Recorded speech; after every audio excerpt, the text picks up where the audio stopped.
Desde seus 5 anos de idade, com muita dedicação e gosto pela música, hoje em dia ela realiza sonhos de noivas cantando em seus casamentos. Além de ser uma popular cantora católica, hoje em dia também ajuda algumas crianças com seus treinamentos vocais, professora de canto, professora de história, além de ter sua agenda cheia por conta da sua banda Dona Diva. Vem aí, Débora Glaus!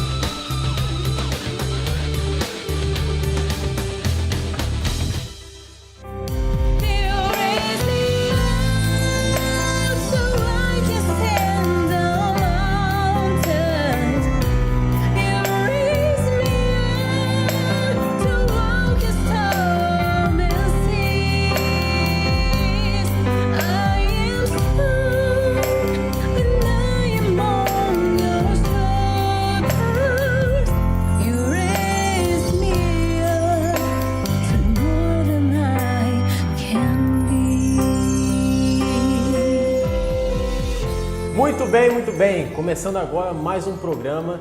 Desde já agradecemos a você que está nos assistindo. Hoje uma entrevistada super linda, talentosa e cheia de história para contar. E vamos começar. Débora Glaus, a resposta é sua! Ai, meu Deus do céu, tô com medo, hein, Luiz Henrique? Pode ficar sossegada.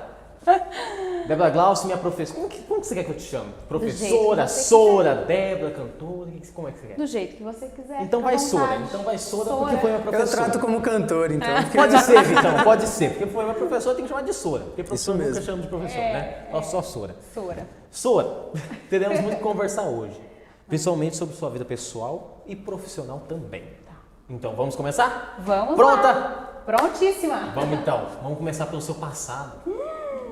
De onde surgiu essa vontade de cantar? Foi no chuveiro? Não, foi no balcão da cozinha da casa dos meus pais, minha casa na época, né? Meu pai sempre gostou muito de cantar, né? Não é profissional da área, aquela coisa de cantar no chuveiro, cantava muito alto, me irritava até, de tão alto que cantava. E tinha um rádio daqueles antigos que tem 2 caixinhas de som do lado, com 2 fitas, né? De um lado tem o REC, que você aperta para gravar as músicas que tocava no rádio, né, naquela época. E do outro lado só para reproduzir a fita. Então a gente ficava em cima do balcãozinho assim, e minha mãe ali cozinhando e tal. Meu pai ligava o rádio sempre muito alto, eu achava aquilo divertidíssimo, né? E ficava ali cantando, cantava muito sertanejo, cantava muito Zezé de Camargo e Luciano, Gian Giovanni, Chitãozinho Chororó, eram essas coisas, né? Aí quando vê a gente mudava de rádio, ia para outra rádio que tocava aquelas músicas internacionais da época, Whitney Houston, Toni Braxton, essas coisas. Então era meio eclético a coisa lá em casa, né? Surgiu ali. E em seguida eu fui para congregar, né, participar de uma igreja evangélica, né? Eu tinha uns 6 anos, mais ou menos, 7 anos. E lá tinha o coral da igreja, tinha o coral das crianças e era muito movimentado lá, sabe? Porque era uma igreja presbiteriana lá em São João da Boa Vista. E eles, para tudo tinha música, para tudo tinha apresentação. No Natal apresentava, Dia das Mães apresentava. Então a gente vivia uma rotina de cantar no coral assim muito muito intensa, né? E acabou que eu fui desenvolvendo isso dentro da igreja, mas também paralelamente. Depois fui estudar piano, né, tal.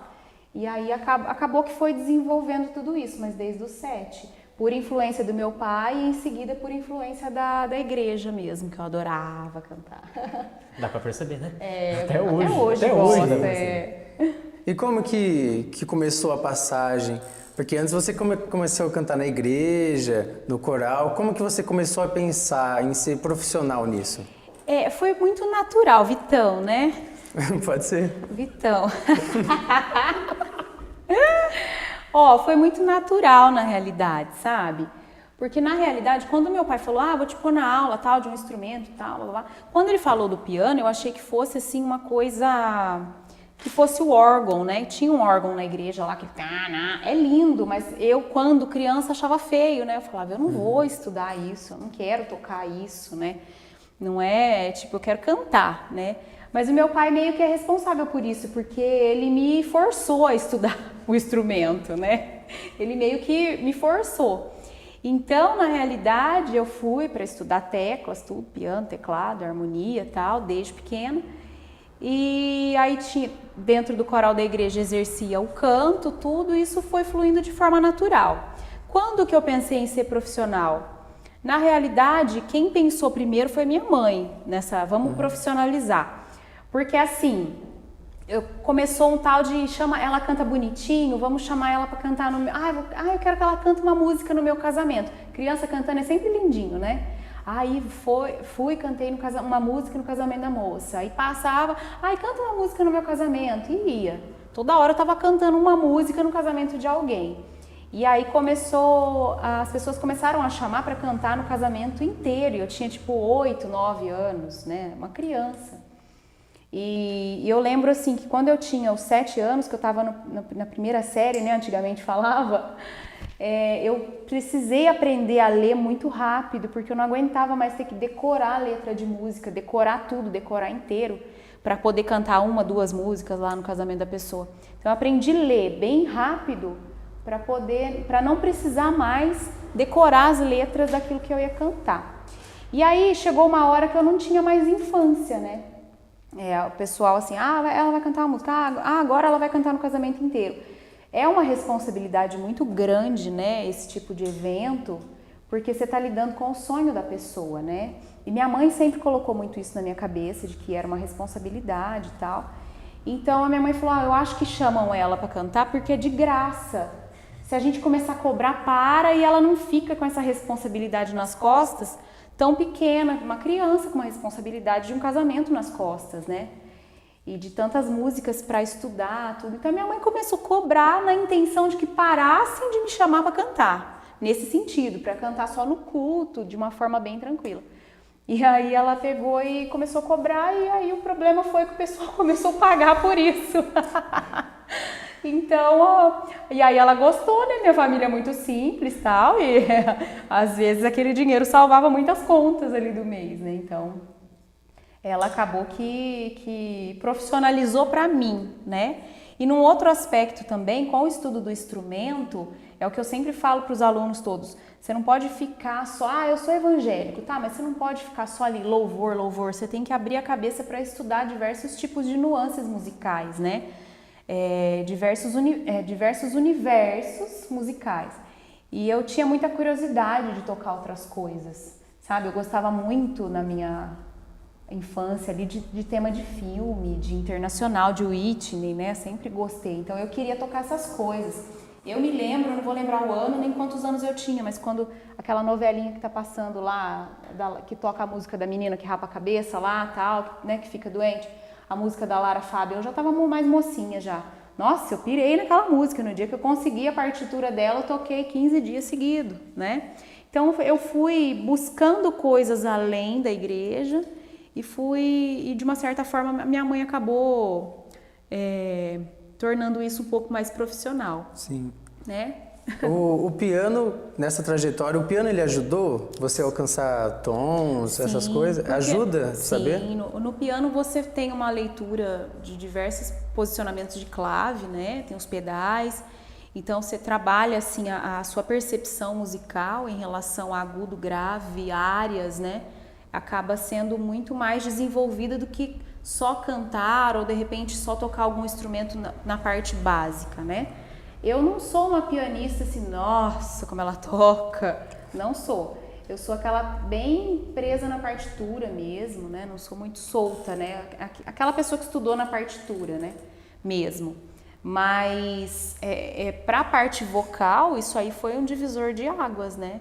Tanto que aí mais pra frente eu acabava que eu dava uma regida nas outras crianças da igreja, no próprio coral de crianças eu acabava coordenando ali. Olha. Sempre tive um perfil meio dessa forma, assim, né?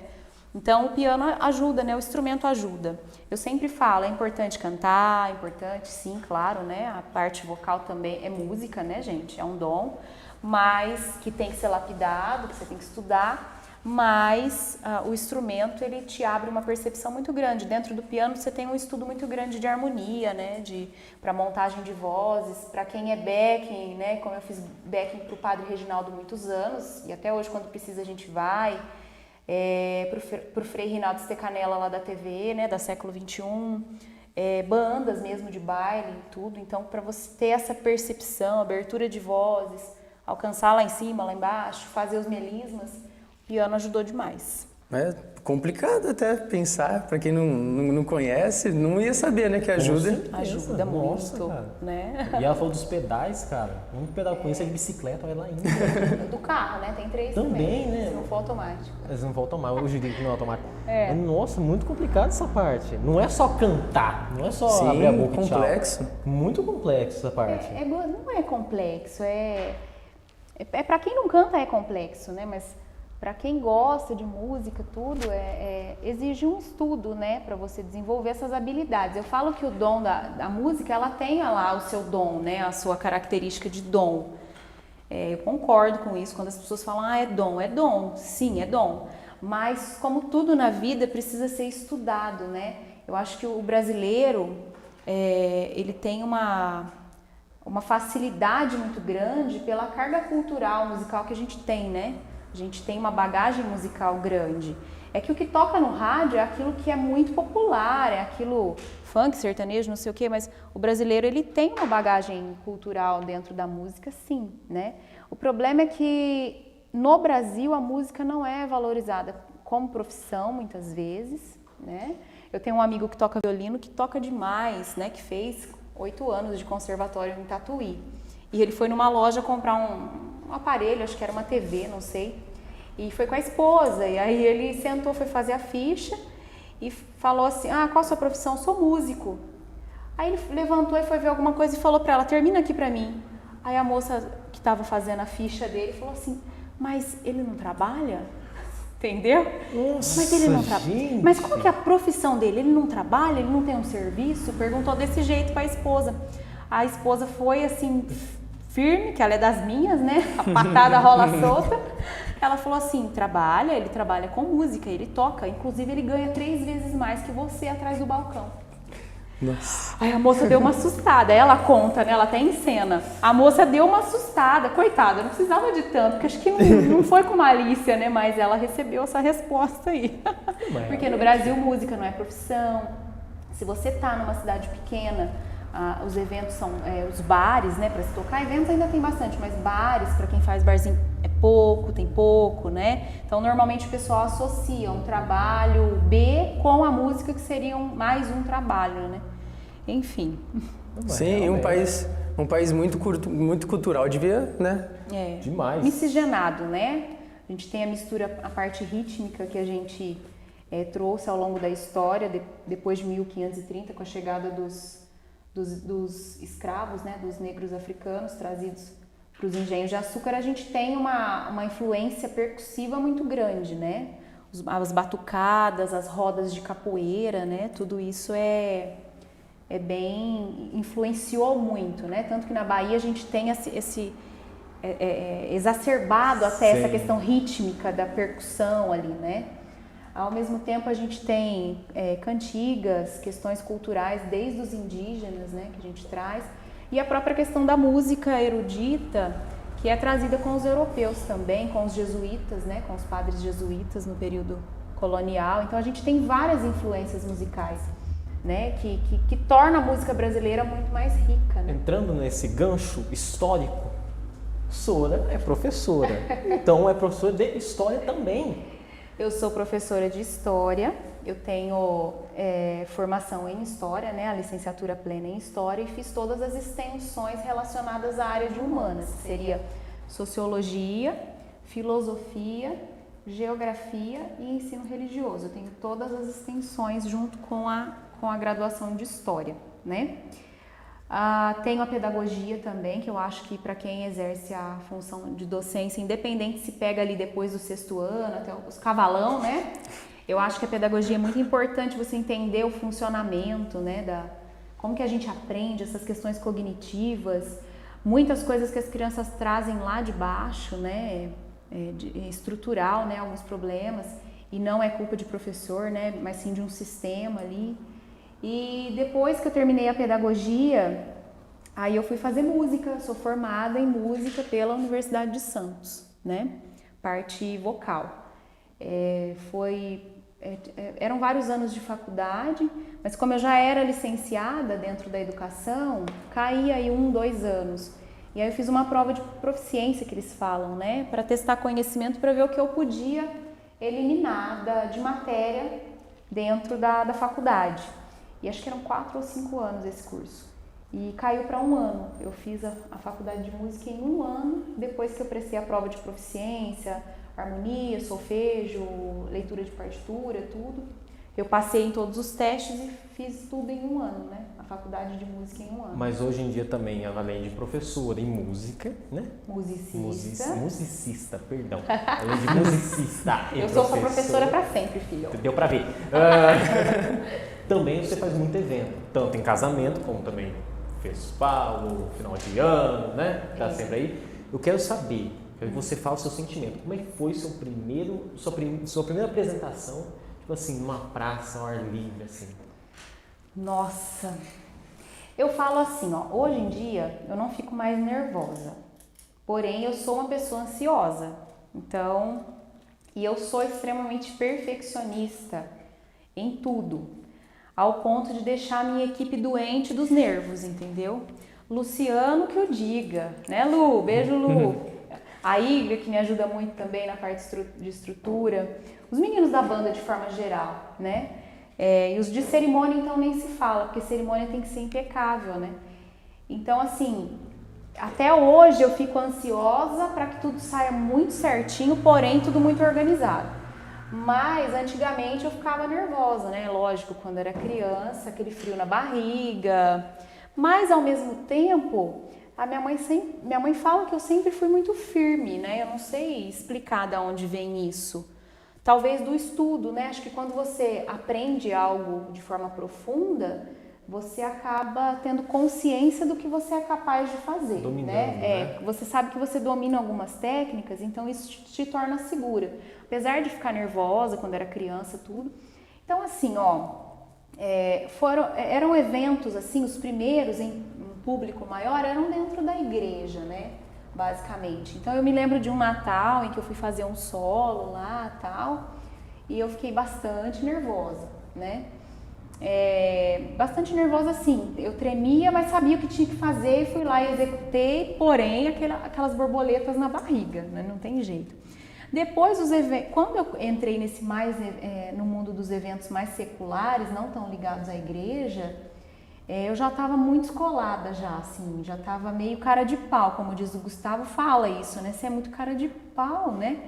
E quando eu entrei nos eventos mais mundão, mais secular, eu já estava muito relaxada já, assim, né? Eu estava muito tranquila. Os casamentos que eu fazia quando criança também eram dentro da igreja, então aquilo me soava como algo familiar, né? Não tinha, assim, uma pressão. A única pressão é essa que eu falei, de ter que decorar as letras quando eu tinha 7 anos, porque aí eu queria aprender a ler logo para não ter que ficar decorando tudo, né? Mas foi bom, hoje em dia eu tenho uma cabeça boa para decorar as coisas que eu treinei desde pequena, né? Começou bem, começou cedo, né? Sim. E olhando para ver, o seu currículo é grande. Você é professora, musicista, canta em casamento. A Débora, temos a Débora mãe, a Débora professora e a Débora musicista. Elas são diferentes entre si? São extremamente diferentes. São 3 Déboras, vezes 4, a pessoa bipolar, tripolar, e assim vai, né? São Déboras diferentes, né? A Débora, eu falo assim, que como você disse, tem a Débora mãe, tem a Débora professora e tem a Débora cantora, vamos dizer assim, né? Que eu não toco tanto, porque meu marido toca, eu raramente pego o piano em algum evento, né? Mas assim, é mais em casa para estudo, treino e composição e sentar e arrumar todas as partituras dos casamentos que a noiva fala comigo. Então os detalhes quem sabe sou eu. Então sou eu que monto tudo e mando pronto para a equipe inteira, né? A Débora, professora, é uma professora um tanto quanto brava, eu diria, né? Tá todo mundo rindo atrás da câmera, né? Na realidade, não é nem brava, eu diria exigente, eu não vou comentar. Não comenta, Luiz Henrique, não comenta que vai dar BO aqui. Na realidade, eu sou bastante exigente na escola, né? Eu falo assim que a escola é o primeiro trabalho que vocês têm, porque serviço é aquilo que te dá lucro, que te paga salário. Todas as outras suas atividades que têm uma função, elas são um trabalho. Tanto que vocês fazem trabalhos na escola, né? E ali é o lugar onde vocês vão ter as primeiras noções de convivência social e de responsabilidade. Então, quando eu marco um trabalhinho, por exemplo, e falo que é pro dia, sei lá, 25 de setembro, eu sempre falo 25 não é 24, não vem entregar coisa antes. E 25 não é 26. E eu sou bastante rígida e bastante, às vezes, ríspida, né? Eu falo, mas professora, minha mãe internou, minha mãe teve dor de barriga. Eu falo, quem teve dor de barriga foi a sua mãe, não foi você. Por que você não veio trazer o trabalho, depois você foi lá ajudar a sua mãe, né? Então eu não quero saber o motivo, eu não quero saber o porquê, eu não quero saber quem morreu, eu não quero saber de nada. Eu quero no dia que tá marcado. Por quê? Porque quando vocês tiverem um trabalho /serviço, o seu patrão, o seu chefe, o seu superior, ele te pediu um relatório, ele te pediu uma determinada questão ali, uma determinada coisa a ser realizada, ele não vai esperar, né? O funcionário que posterga e entrega as coisas atrasado, ele é sempre o primeiro a ser mandado embora, ele é mal visto, ele não é um bom funcionário, quando ele é mandado embora ele não tem boas referências. Então eu falo que dentro da escola eu tenho que ser a exigência que muitas vezes o aluno não tem em casa, né? Então com datas, com prazos, a própria questão do momento de explicar, né, Luiz Henrique? Não admito, fala ao mesmo tempo que eu sou uma profissional que trabalha com a voz todo dia, o dia inteiro, né? Então eu canto e dou aula. Então, por exemplo, até o final do ano passado, que o Lauro não era integral, que eu tinha os horários bem picados, né, e intercalava aula de música com escola, tinha dias da semana, 2 dias da semana, que eu dava 16 aulas entre música e escola. Então vocês imaginem se eu ficar gritando com o aluno, pedindo pelo amor de Deus para o menino ficar quieto que eu estou explicando. Então eu já chego, como se diz, com os 2 pés no peito do caboclo. E aí nos primeiros meses os alunos me odeiam. Depois não aprende a amar, né? Exato. Nos primeiros meses não é bem um ódio, é uma coisa assim, não vou nem perguntar o que eu não entendi porque ela é louca, entendeu? Ela dá patada mesmo. Depois eles vão entendendo essa dinâmica, essa convivência, essa troca, porque a escola hoje não é mais como há 20, 30 anos atrás, onde o professor só fala e acabou. É uma troca de aprendizagem diária, né? Os alunos trazem uma bagagem, um conhecimento a priori de casa, da vida, que também nos ensinam, né? Meus alunos me ensinam muito. Mas até que eles entendam ali a hierarquia e tenham a noção de respeito necessária para a aula fluir bem, eu sou um pouco ríspida. Essa é a Débora professora. A Débora cantora não é ríspida, né, no sentido como a professora, assim, tão exigente nesse aspecto, mas é uma Débora extremamente perfeccionista, né? E muitas vezes eu tomo nome de metida, de arrogante, às vezes o pessoal fala alguma coisinha ou outra, né, nesse sentido. Quem não conhece muito de pertinho, né, acaba nesse sentido falando assim, olha, ela exige muito, ela é perfeccionista, ela é detalhista. Acontece que os meus eventos, numa grande maioria, tem eventos corporativos, tem eventos de praça de prefeitura, tem eventos assim tipo Réveillon, corporativo de empresa, tem. Mas a grande maioria dos meus eventos são eventos fechados particulares. Então envolve o sonho das pessoas. Então a noiva sonhou, aquela música é assim, mas ela não quer assim, ela quer de outra forma, ela quer a execução daquela música daquela forma. Então eu vou orientar a equipe inteira de como isso precisa ser executado. É um diferencial da nossa equipe, né? Às vezes a mesma música, em 4 eventos diferentes, ela vai ser tocada de 4 formas diferentes, porque tem todo um cuidado com o que a noiva pede, o aniversariante pede. Gente, 15 anos, noiva é sonho, você não pode falhar. Então eu exijo que a equipe seja sempre bem coerente com aquilo que está sendo pedido, né? E aí eu tomo nome por isso, por aí, mas eu não ligo não, porque eu estou realizando o sonho das pessoas e quando acaba e a pessoa me manda uma devolutiva de que foi perfeito, de que foi do jeito que ela sonhou, que foi exatamente como ela sonhou, eu falo, deu tudo certo. Mas é delicado, né? Porque pensa num casamento, cara, é o que a pessoa sonhou a vida inteira. É o que a mulher, né? Acontece mais com a mulher, a noiva, é o que ela sonhou a vida inteira. Tipo assim, desde os seus 16, algumas idades assim, tem né? essa coisa, né? E tipo, cara, tem que sair rentinho, perfeito. Mesmo tendo muito trabalho, depois que deu tudo certo, é gratificante. Sim, é algo único, é um tempo único, é igual fotografia. A pessoa vai lá e tira foto, muitos não dão nem valor. Só que, cara, é uma fotografia que você vai pegar, olhar e falar assim, vai lembrar todo o seu sentimento, tudo que você tem. Vai marcar alguns momentos, vai marcar. né? Eu falo que a gente trabalha com momentos únicos. Então, assim, uma entrada de uma noiva não admite erros, né? Você não pode errar ali, porque ela não vai voltar lá atrás para entrar de novo. Diferente de uma festa que também não admite erros, mas o pessoal tá bebendo, tá dançando. Se uma notinha sair do lugar ali, não é tão perceptível quanto, por exemplo, num salmo que a noiva sonhou a vida inteira em escutar lá de cima do altar. Isso é muito, muito sério, né? Tem noivas que gostam de uma impostação vocal mais suave, então você tem que dar um tipo de interpretação.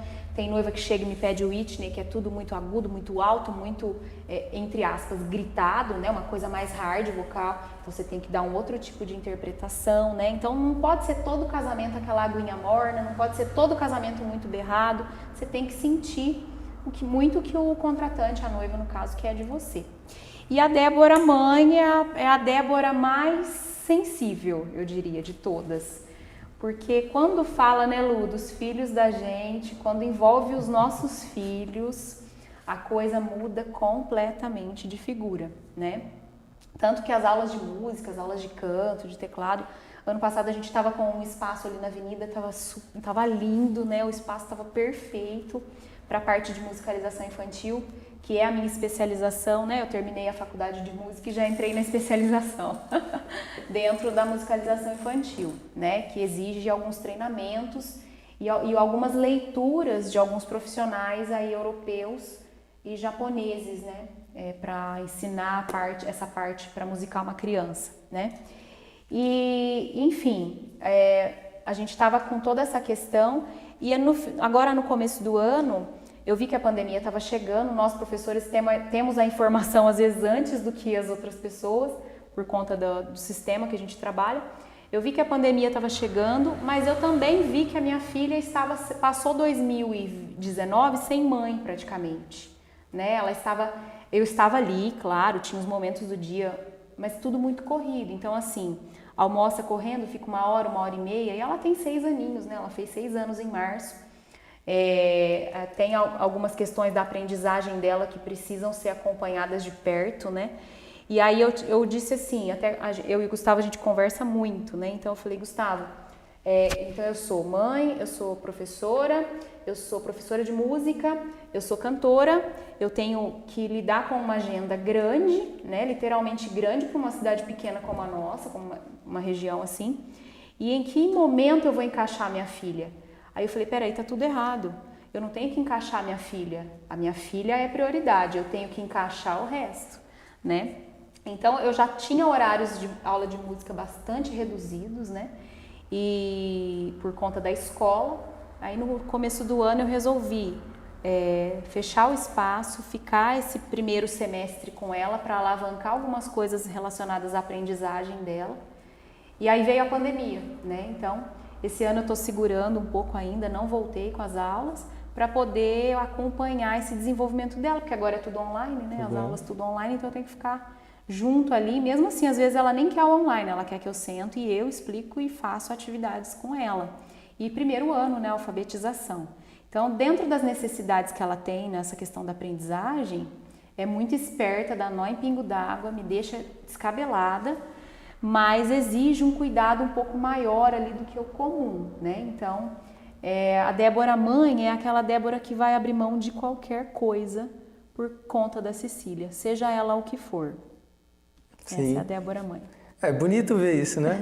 Muito bonito. E é bom ver que isso é, inclusive, bom para falar para qualquer um ser assim. Sim. Porque você tem que ser uma pessoa no trabalho, você tem que ser uma pessoa em casa você tem que ser uma pessoa mais carinhosa, no trabalho você tem que ser uma pessoa mais profissional. Exato. Inclusive, isso é bom para a gente levar para a vida, né? Com certeza, um exemplo. Às vezes eu sinto muito isso, sabe? É uma característica de interior, na realidade. Eu sempre morei no interior, eu sou de São João da Boa Vista. São João é um pouquinho maior, né? É uma cidade um pouco maior. Então, assim, as pessoas se conhecem menos, vamos dizer assim.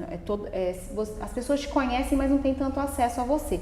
Diferente de uma cidade pequena, que que você falou ali, daqui 5 minutos, tá na esquina de baixo, já estão reproduzindo, né? Então, assim, eu falo assim que você não pode ter medo de ser aquilo que você precisa ser. Eu não tenho um perfil pessoal daquela pessoa meiga, doce, amável, que fala amém pra tudo. Essa não é a Débora, né? No momento em que eu tenho que ser seca, ríspida, eu sou. No momento em que eu tenho que ser agradável, eu sou. Sempre respeitando as pessoas, o espaço das outras pessoas. Mas no momento em que eu preciso ser profissional e executar as coisas com precisão, eu vou ser profissional e aí eu não vou me importar muito se vão achar bonito, se vão achar feio, se ela é muito brava, se ela não é, se ela é muito perfeccionista, é difícil trabalhar com ela, é fácil trabalhar com ela.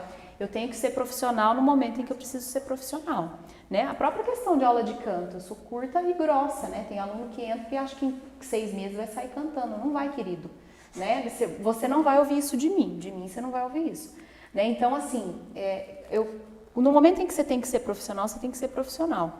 Naquilo que você pode ser mais maleável, você precisa ser maleável, porque música e docência, você está lidando com pessoas, né? Você lidar com pessoas. E é mais fácil você talvez trabalhar num lugar onde você lidar com os animaizinhos, dóceis, amigos, carinhosos, do que lidar com pessoas. E eu lido com pessoas o dia inteiro, né? Com escola, com aluno e muitas pessoas o dia inteiro. Até o ano passado, o Lauro Barreira tinha mais de 900 alunos. Esse ano reduziu por ter virado integral. Então, você imagina quantas pessoas passavam por mim ao longo do dia, né? Porque tem aquele aluno daquela sala que não é sua esse ano, mas ele foi seu aluno aí 2 anos seguidos e ele tem uma dúvida, ele vai vir te perguntar, né? Ao mesmo tempo, tem aquele aluno que está com um problema pessoal, um problema às vezes de família e precisa desabafar, né? Enfim, te chama num cantinho na hora do intervalo para conversar. Então, o ser humano passa pela vida da gente numa intensidade muito grande, né? Então, a hora que eu tenho que ser profissional, eu sou profissional mesmo, né? E na hora que eu preciso ser família, mais amável, mais tranquila, aí dá pra ser. Eu quero dar um pouco de risada agora, Vitão. Ai, meu Deus. Sora, agora eu quero tocar no seu cérebro agora. Só vai me ouvindo. Já teve aquela noiva agradável que encheu o seu saco até falar chega? Que você fala pro Gustavo, não aguenta mais essa mulher, Gustavo do céu. Eu já mandei 3 coisas pra ela, não gostou das 3, Gustavo. O que eu faço? Já teve isso. Eu sei que você tá lembrando de alguém. Tenho certeza. Não, ó, faz a conta. Eu tô com 35 anos. Dia 3 de outubro eu faço 36. Eu faço casamento desde os 7 anos de idade. Não consigo contabilizar em quantos casamentos eu já contei. Se eu pensar nesses últimos 10 anos que eu tô aqui em Palmeiras, né, que eu vim pra cá, eu também não consigo contar em quantos casamentos eu cantei, de tanto casamento que eu já cantei aqui. Às vezes tem gente que a gente vê na rua e fala, oi, né, e abraça e tal. E tem gente que fala, oi, Débora, tudo bem? Me abraça, eu falo, tudo bom, e lá, tá tudo bom? Essa pergunta é estratégica. E lá, tá tudo bom? Tá, então tá bom. Aí acabou, eu falo, Gustavo, quem que é? Ô, louco, quem que é? A fulana casou com o Beltrano. E que a gente vai lembrar. As noivas, elas marcam muito a vida da gente, assim como a gente marca a vida delas. Às vezes, tipo, faz 15 anos que a pessoa casou e a pessoa filma a televisão passando a filmagem dela lá e me manda, olha isso, Débora, tipo, faz 15 anos que isso aconteceu. Então, você marca positivamente a vida das pessoas, né? E a noiva também acaba marcando sua vida. Mesmo que tenha um esquecimento de quando foi, onde foi, quem que é, depois dá um estralo, você sempre vai lembrar, né? Mas, na realidade, tem noivas que são mais inseguras, né? E mais indecisas. Conforme eu fui amadurecendo, quando eu era mais criança, eu não tinha muita paciência, né? Quando eu era adolescente, imagina eu lidando com uma noiva com 13 anos, gente. Né? A vontade de apertar o botão onde que explode ela, né? Mas isso lá com 13 anos, a gente vai crescendo e amadurecendo. E na realidade eu fui entendendo que a função do cantor nesse aspecto é ajudar a noiva a se encontrar. Porque a noiva que pede muitas coisas, na realidade ela ainda não se encontrou. E não é no sentido de, ai, tô perdida no mundo. Ela ainda não conseguiu estruturar, ela tem um sonho, aquilo pipoca na cabeça dela até 4 horas da manhã, mas ela ainda não conseguiu estruturar, ela não conseguiu pegar as peças do quebra-cabeça e montar certinho. Então, assim, a nossa função da música é exatamente dar essa assessoria musical para a noiva, não é só ir lá e cantar no dia. Então, você ajuda a escolher, você manda opções, né? As minhas noivas, por exemplo, a gente tem agenda para dezembro de 2023, né? E aí, você pega uma noiva lá de 2023, agendada para 2023, aí ela te manda uma música. Ai, o que você acha dessa música? Na cabeça, para mim, falta muitos anos ainda, né? Tem um espaço de tempo muito grande até chegar a dezembro de 2023. Ela não sabe, mas ela vai esquecer essa música que ela me mandou e ela vai mudar de ideia 50 mil vezes. Tem muita música para lançar ainda. Naquele momento, aquela música é importante para ela. E é aí que mora a diferença de fazer um evento corporativo para uma empresa de um evento particular que envolve sonho, né? Você precisa assessorar, você precisa ouvir, você precisa entender. E também, através disso tudo que elas vão falando com o tempo, você vai entendendo o perfil daquele casamento, o perfil musical, o perfil daquela noiva, se é mais delicada, se é uma noiva mais espetaqueira, se é uma noiva mais festeira. Então você acaba aqui montando um perfil mesmo do casal. Então eu falo que eles não têm assim aquela noiva que você quer explodir ela. Eu tinha isso quando eu tinha 13 anos, 12 anos, né? Enquanto eu era criança eu achava tudo lindo, então tava ótimo. Na adolescência que eu tive, acho que é um pouco dessa crise aí de querer explodir a noiva. Hoje em dia, tudo que elas mandam é importante, porque faz parte do sonho delas, né? Tirando o Luiz, o aluno, já teve um aluno que você quis explodir? Agora, aluno tem vários. Onde que é o botão do on ali para explodir a criança? Não tava combinado isso, Vitão. Deixa isso. O Luiz Henrique, a gente precisou mandar embora do Lauro, né? Acabou o ano, ele terminou e ele não saiu da escola. Falando, Luiz Henrique, vamos bem. Eu tenho culpa que eu era um aluno excepcional. Ele queria mandar no Grêmio do ano seguinte. Lógico, e mandei, ele tá? nem era do Grêmio mais, nem era da escola mais, enfim. Vocês estão sentindo saudade. Olha, aluno, quando eu comecei, eu tinha vontade de explodir os alunos, né? Mas, na realidade, como eu sempre fui muito rígida com eles sempre... Primeiro é aquela relação gelada, né? Distante. Eu fico aqui porque ela é louca, ela dá, né? Ela dá perca na gente. Mas, assim, na realidade, no começo, quando eu fui fazer os estágios, eu falo que é muito importante o estágio. O pessoal, às vezes, tenta fazer uma mutreta, assinar. Ninguém faz 100%, né, gente? Mas, assim, uma parte... Pelo menos, você tem que fazer quando é docência, né? Quando você vai ser professor. Porque quando você entra na sala de aula, em estudo, quando você está ainda cursando, você vai ver muitas realidades. E aí ou você já desiste, porque professor é vocação primeiro, né? Depois é profissão. Quando você entra na docência sem a vocação, apenas pela profissão, você se frustra, você vai trabalhar deprimido, você tem raiva do aluno, né? Você tem raiva da criançada, porque você talvez não tenha experimentado no momento certo que é uma sala de aula, né? E aí, eu amo história, eu vou fazer história porque eu gosto de coisa antiga. Tá, outra coisa, dar aula de história é outra coisa. Então você tem que fazer bacharelado em história e trabalhar num museu, querida. Num antiquário, fazer pesquisa em universidade, né? Quem vai para a sala de aula tem que gostar de gente, e gente dá muito trabalho, né?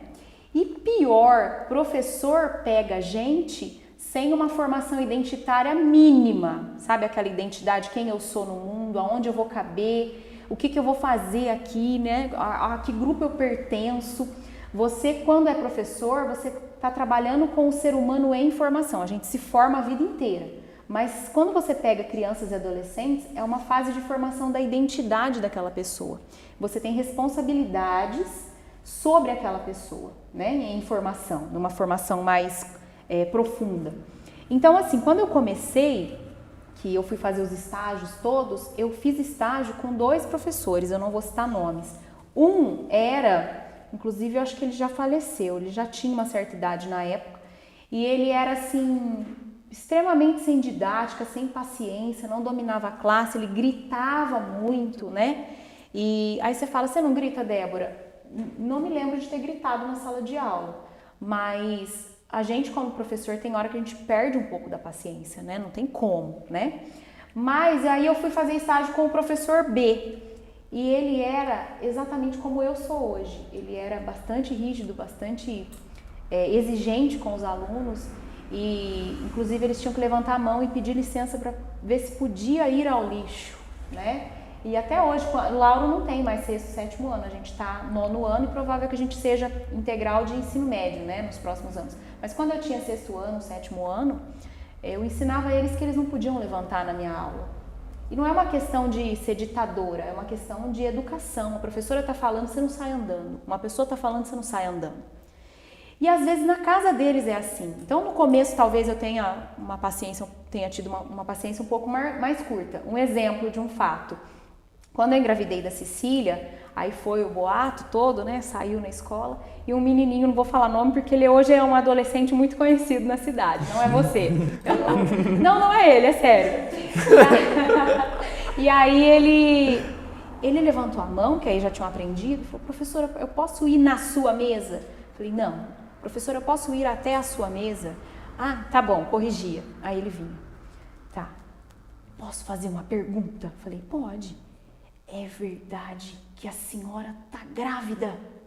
Eu falei: é, fulano, é verdade. Contei toda feliz, eu tava toda meiga, né? É verdade, eu tô grávida. Ele bateu a mãozinha na testa, 6º ano, hein? Bateu a mãozinha na testa e fez: nossa! E saiu andando e foi, ele sentava na parede. Falei: por que você tá falando isso, fulano? Ele falou assim: Sora, é uma tragédia. E ele com a mão na cabeça: por que é uma tragédia, fulano? Porque a senhora já falou 1000 vezes pra nós que a senhora odeia criança. Lá no começo, acho que na hora da falta de paciência, porque você tá começando, talvez eu tenha soltado umas pérolas dessa, né? Afinal de contas, professor é gente, né? Lógico. E aí ele guardou, então assim, ela não gosta de criança, como é que ela vai ter um filho, né? Uma filha, na época ele estava de poucos meses, então, como que você vai ter uma criança dentro da sua casa, né? E obviamente que a gente vai amadurecendo. Aí a gente vai percebendo que o aluno, na realidade, ele traz para você, ele entrega para você a vida dele, mesmo sem saber, né? Ele traz assim a vida dele, às vezes embrulhado num embrulhozinho bem bacana, bem colorido, com boas fitas, que a mãe embrulhou bem a vida dele e pôs ali na escola para nós.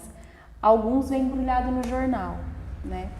E alguns vêm sem embrulhar pra gente, vem sujo, a gente precisa cuidar, né? E com o tempo da docência é que a gente vai aprendendo tudo isso. E eu já dei aula em todas as escolas aqui de Palmeiras, né? Eu falo que hoje em dia não tem mais essa diferença de escola de centro para escola de bairro como era antigamente. Quando eu era criança tinha uma diferença e o Gustavo conta que há 20, 30 anos atrás também tinha, né? Do Lauro Barreira para uma outra escola, por exemplo, né? Hoje em dia não tem mais essa diferença. E eu lembro que quando eu estava dando aula no Mário, o menino chegou chorando, né? Enfim, chorou bastante. E aí ele veio me contar por que ele estava chorando, porque o padrasto tinha batido muito na mãe e tal, e era toda uma história de violência domiciliar. Aí o que você faz com um aluno desse? Eu não sou psicóloga, eu sou professora de história, né? Então a vida acaba te levando a situações em que você aprende a olhar o seu aluno, antes de mais nada, como um ser humano. Ele é um ser humano, ele carrega alguns sofrimentos, algumas alegrias.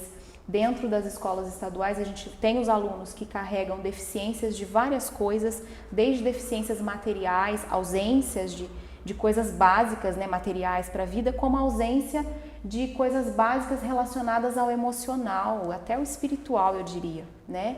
Então, assim, eu sou filho de uma mãe com outro pai, tudo bem, ok, né? As estruturas familiares vão mudando com a sociedade. Mas assim, tem mais 5 filhos, o pai tá não sei onde, a mãe foi embora, largou com a avó não quer mais, manda pra tia. E aí ele leva para a escola todas essas carências. Então, com o tempo, né, Vitão, a gente aprende que a gente não tem mais que apertar o botão para explodir esse aluno. A gente precisa trazer esse aluno para perto e mostrar que se a vida dele está desestruturada, né, se ele não está vendo uma saída para aquilo, para a realidade atual dele, a função do professor é falar: filho, tem essa porta e essa porta. Se for por essa vai ser assim, se for por essa vai ser assado. E aí ele vai se encontrando, né? Tem um menino dos meus primeiros anos do Lauro, só que ele já era de 3º colegial. E ele faz história por conta das aulas de história, né? E ele fala que ele não tinha vontade de fazer faculdade, né? E quando eu dizia para eles sobre mercado de trabalho, como que é a vida ali fora, né? Meio que deu um estralo e ele acordou. Então olha a responsabilidade, né? Uma coisa que você fala, às vezes dá um estralo, dá um start e a pessoa muda a direção da vida dela. Não é que você muda a vida dela, mas através desse start ela vai acabar mudando a direção da vida dela. Então eu não posso explodir mais meus alunos. Eu tenho que amar eles, eu tenho que trazer eles para perto. E conforme você amadurece, você não ama mais por obrigação. Você ama porque você entende que naquele momento eles são seus. E como cristã, eu acredito que eu tenho ali uma função e uma missão na vida deles, né? Que é mostrar outros caminhos possíveis, independente de religião, porque a escola pública é laica, né? Ela é laica, mas independente de religião, eu tenho que mostrar para eles que existe uma direção diferente, que ele pode ir por um caminho diferente. Não, sinceramente, resumiu muito o que é ser professor Sim. hoje em dia. O professor hoje em dia, ele participa muito da vida do aluno, né? Demais, Isso é muito cara. bom. Antigamente era só tipo assim, vem aqui, eu te ensino e vai embora. Hoje Sim. em dia não, hoje em dia o negócio é vem aqui, vamos ter uma conexão. Se você me permitir, a gente pode ir mais fundo, senão a gente mantém Na aqui. realidade o aluno era um depósito, né? Há 20 anos, 30 anos atrás ele ia, você depositava nele alguns conhecimentos acadêmicos, então 2 mais 2 são 4, por Sim. exemplo, ou uma fórmula, uma data, né? Por isso que história é tão odiado, na minha geração odeia história. E muitos alunos ainda odeiam história. Hoje mesmo eu dei aula online a manhã inteira, a gente ficou até quase 1 hora, os professores de humanas lá do Lauro, a gente ficou até quase, a gente atrasou, né? Porque a gente fala demais, então quase 1 hora a gente ainda estava lá no Meet fazendo as transmissões para os alunos. E até eu brinquei, eu estava explicando alguma coisa relacionada à Revolução Francesa, né? E a Revolução Francesa é um acontecimento, né? Um marco histórico, 1789 e tal, uma revolução na França, tá? Isso aí você lê no Wikipédia, né? Você lê no Brasil Escola, você lê na sua pesquisa.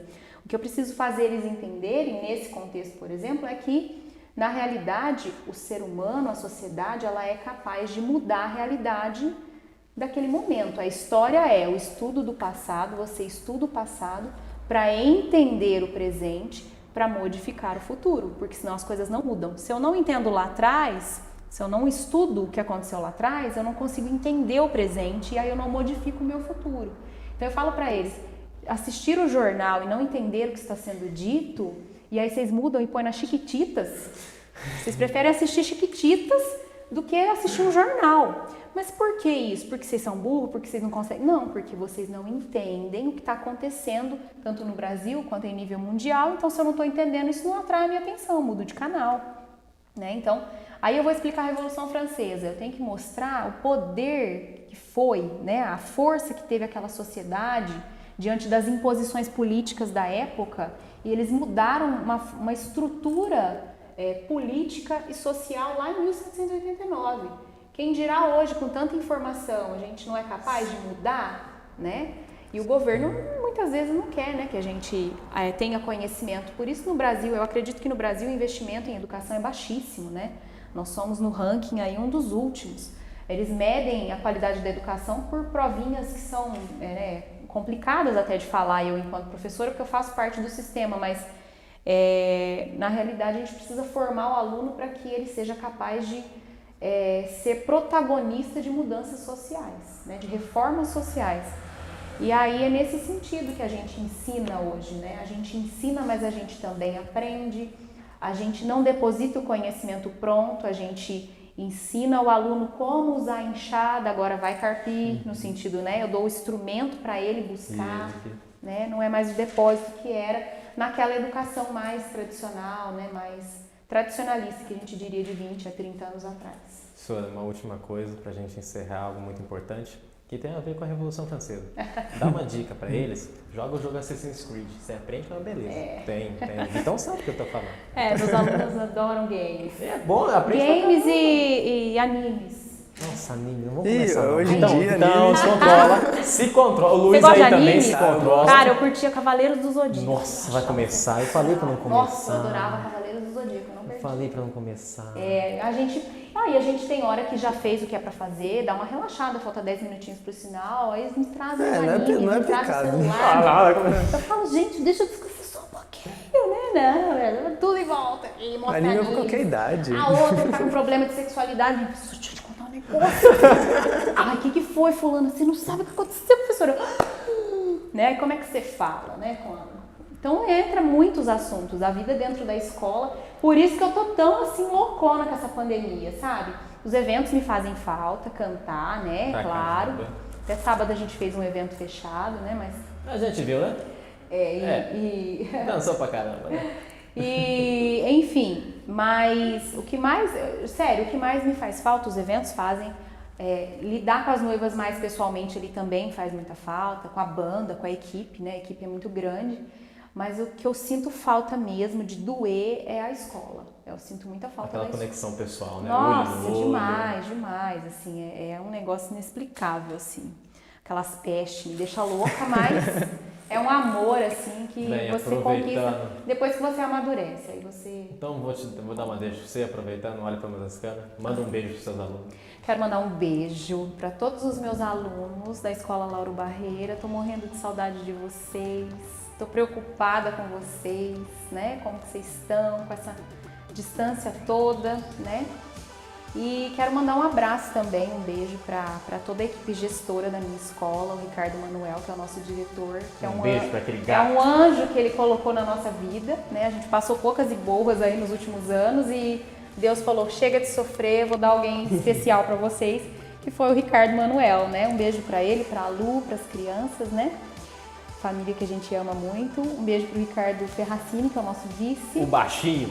Não fala isso, é você que tá falando, não sou eu. Eu falo mesmo, baixinho mesmo. Ricardo Ferracini, que é o nosso vice, que foi eleito vice por unanimidade, né? Todo mundo quis ele de vice. Para Elaine, para as meninas também. Adriana Lotti, que é a nossa PC, né? A nossa professora coordenadora geral, e as coordenadoras de área, Ângela, Glória, a Ana Paula, né? E para todo mundo, para o pessoal da secretaria, para o pessoal da limpeza, as tias lá todas que a gente ama, que são essenciais na nossa vida. Para todos os professores, meus colegas de profissão, acho que a gente nunca trabalhou tanto quanto agora. As pessoas acham que a gente está à toa e não, né? A educação à distância é muito difícil. Nós não éramos preparados para isso e foi muito de repente. E mandar um beijo para todo mundo, para os ex-alunos, né, que porventura estejam assistindo. Agora fala pra todo mundo se marcar no vídeo e curtir também, porque não é todo. Bem, vamos encerrar a entrevista por aqui. Professora, foi muito bom, muito obrigado por ter aceitado o convite. Eu que verdade, agradeço. Muito obrigado. Seja bem-vinda para vir de novo. Exatamente, Vitão. Obrigado, Vitão. E eu acho que a gente encerra por aqui. Professora, muito obrigado. mais Eu uma que vez. agradeço, Luiz Henrique, Vitão, nosso amiguinho que está ali atrás, né? O Bizai, a Lu, obrigado pelo convite, é sempre um prazer, vocês podem sempre contar comigo, com o Gustavo, com todo mundo. E é sempre uma alegria, né? Poder falar com as pessoas, ainda mais num momento tão assim, que está um pouco distante. Agora o povo relaxou um pouco, mas ainda tá, né? Tem esse distanciamento. É sempre bom poder falar um pouquinho com as pessoas, interagir, e eu tô sempre à disposição. E queremos Obrigada. ela aqui de novo. Com Bem, certeza. A gente vai encerrando por aqui mais um programa. Muito obrigado a você que ficou aqui com a gente até agora. E não percam os próximos episódios, os próximos programas. Fiquem com Deus e um grande abraço.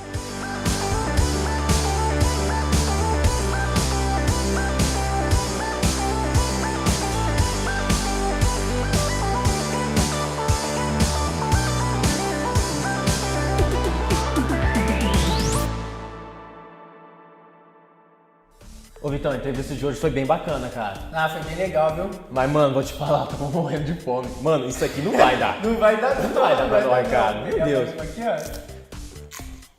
Isso aqui não é de barriga, mano. Alguém precisa salvar a gente nessa. Mano do céu, olha o que o Marejão cozinhou pra gente. Esse aqui é pra Sério? você. Ô, louco, aí sim, louco. Esse aqui é pra você. Não, pera pra aí, salvar pera o aí. dia, eu tô Sério? contente. Sério, pra você, esses dois é pra você, esse aqui é meu. Passa dessa. É, justo, vocês ficam. Ó, cada um tem dois aí, faz as contas. Dois pra mim, os seus dois é meus dois, os seus dois é meus dois. Aí tá certo. Grato pelo Varejão Cruzeiro ter dado pra gente. Vambora.